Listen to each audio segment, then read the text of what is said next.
bizim biraz önce konuştuğumuz gibi aslında savaşların sadece bir çatışmadan, sadece silahlı karşılaşmalardan ibaret olmadığını, aynı zamanda büyük bir halk sağlık sorunu anlamına geldiğini, aynı zamanda ekokırım anlamına geldiğini de vurgulayan bir yazıydı bu.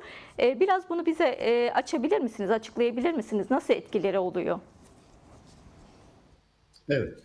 Yani maalesef savaşlar sizin de belirttiğiniz gibi bir halk sağlığı sorunu.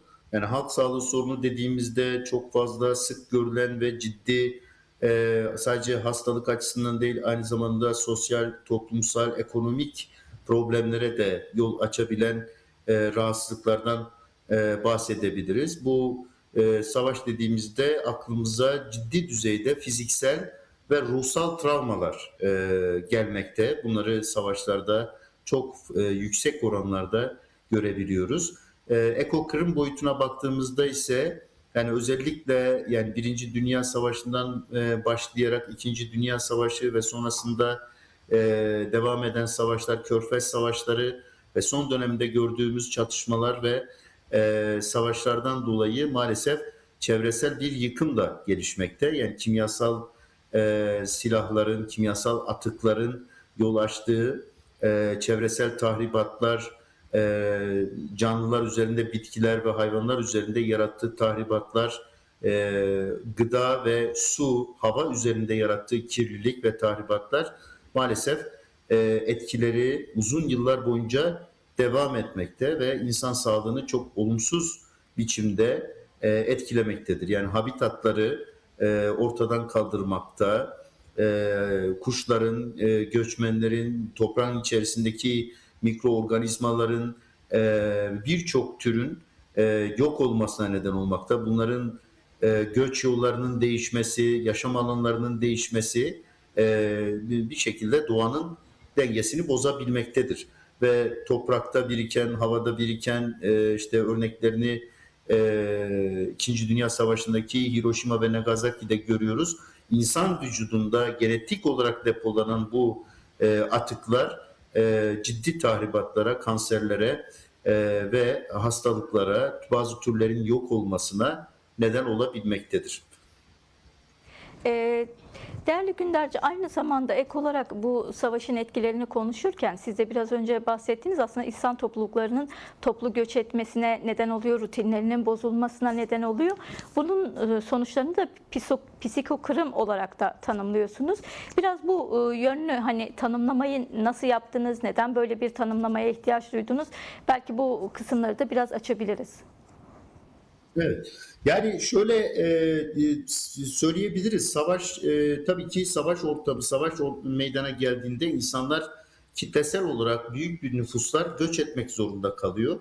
Yani bunun en önemli yarattığı tahribat aslında bir aidiyet hissinin ortadan kalkması. Yani insanın çevre değiştirmesi sadece bir mekan değişikliği olarak algılanmaması gerekiyor. Yani doğduğu, büyüdüğü topraklar, çevre, yani yaşadığı bitkilerle, toprakla, oradaki canlılarla bir şekilde bir bağ kuruyor, bir ilişki, bir aidiyet hissediyor oradaki iklimle ve bu bozulduğu zaman bu savaş ortamında kişiler burayı terk etmek zorunda kalıyor. Yani normal e, literatüre baktığımızda gönüllü olarak yapılan göçlerde bile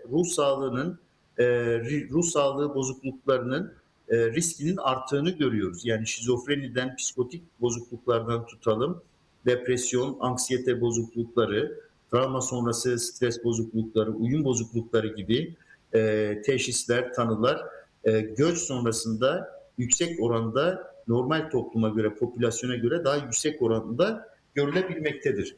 Bu göçün niteliğiyle çok bağlantılı bir durum. Bunların oranlarının artması, şiddetinin ve hasarlarının oranının artması göçün niteliğiyle çok bağlantılı. Özellikle zorunlu göçlerde bu oran çok daha fazla yükselebiliyor.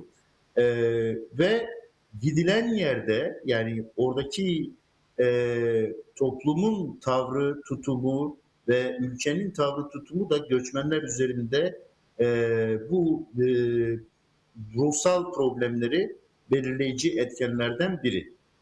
Dolayısıyla burada Göç edildiğinde kişi aslında yurdunu, vatanını, toprağını, dilini, kültürünü bir şekilde bırakmak zorunda kalıyor. Bu bağ kurduğu, psikolojik olarak bağ kurduğu yerleri bırakıp başka bir yere uyum sağlamak zorunda kalabiliyor.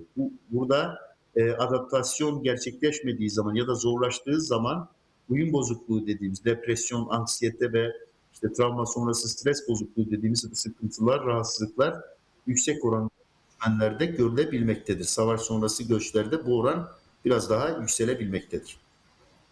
Değerli Günderci, aslında bu konuda önemli sorular soruyor ve derinleştiriyorsunuz da, ki bu soruları daha fazla gündemleştirmek ve birlikte tartışmak da gerçekten önemli. Peki tüm bunlar karşısında gerçekten ne yapmalı? Nasıl bir yol haritası çizmeli? Ki bahsettiğimiz savaş sonrasında göç edenler açısından, birçok insan açısından böylesi bir imkan yok, ama bireysel terapiler, kullanılan antidepresanlar karşısında başka bir yol mümkün mü sizce de?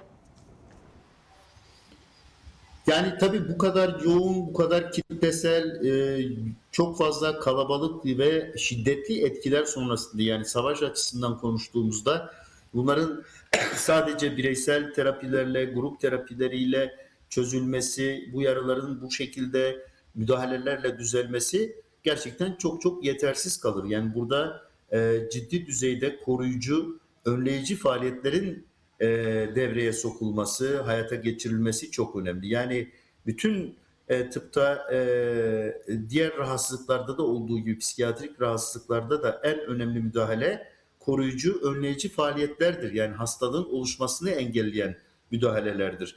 Burada da en önemli nokta çatışmaların ve savaşın aslında olmamasıdır. Bunlara yönelik önleyici faaliyetlerin, yani uzlaşmanın ve barışın, diyalogların daha tercih edilmesi ve savaşlara yol açmaması en önemli müdahaledir. Tabii bunların önüne geçmek insanlık tarihine baktığımızda çok mümkün görünmüyor. Ama olduktan sonra da politikaların daha insancıl, demokratik, hümanist bir politika tercih edilmesi, bunların hayata geçirilmesi çok önemli. Çünkü ayrımcı, dışlayıcı, ötekileştirici politikalar yine bu travmayı tekrarlıyor ve ikincil travma dediğimiz, yani tekrarlayan travmalara neden olabiliyor ve bunun sonucunda en ağır travma biçimi olan kompleks travma dediğimiz, yani uzun süre devam eden kronik ve tekrarlayan travma halini alıyor. Bu da tabii ki bunun iyileşmesi, yaraların sarılması gerçekten çok daha zorlayıcı ve şiddetli olabiliyor. Evet.